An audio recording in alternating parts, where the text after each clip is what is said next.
This is my declaration of what's been done for me. Have you ever asked yourself, who am I? Who am I really? Is it really me when I'm just hanging out at home with my wife and my son? Or is it me who's on stage singing songs and speaking about God? Maybe the real me is the guy who is in church perhaps, singing songs and hearing a message about the Bible. Or is it the real me when I'm on my own with my laptop? To lose the dust, the dry, the shame, and never thirst again. The hope is that I'd be the same person wherever I am, whatever I'm doing. But to be honest with you, there's been times in my life when I haven't been. And a wise man once said that my real character is who I am when I'm behind closed doors, when I think no one's looking, when I think there's no chance of me being caught.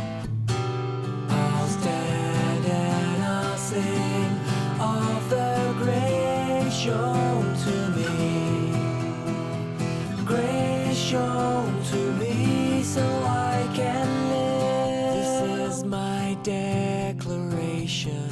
It seems that within Christian circles at least, we've created a situation where it's more important to appear to have good character than to actually have good character.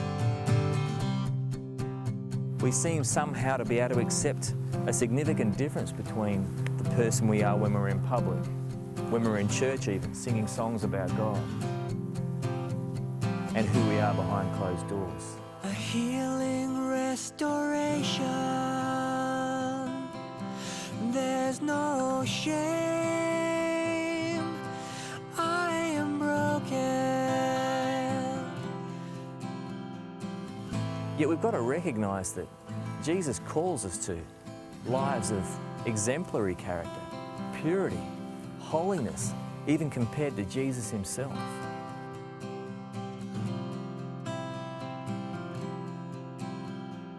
A little while back I read a really wonderful book. It's called Blue Like Jazz by Donald Miller.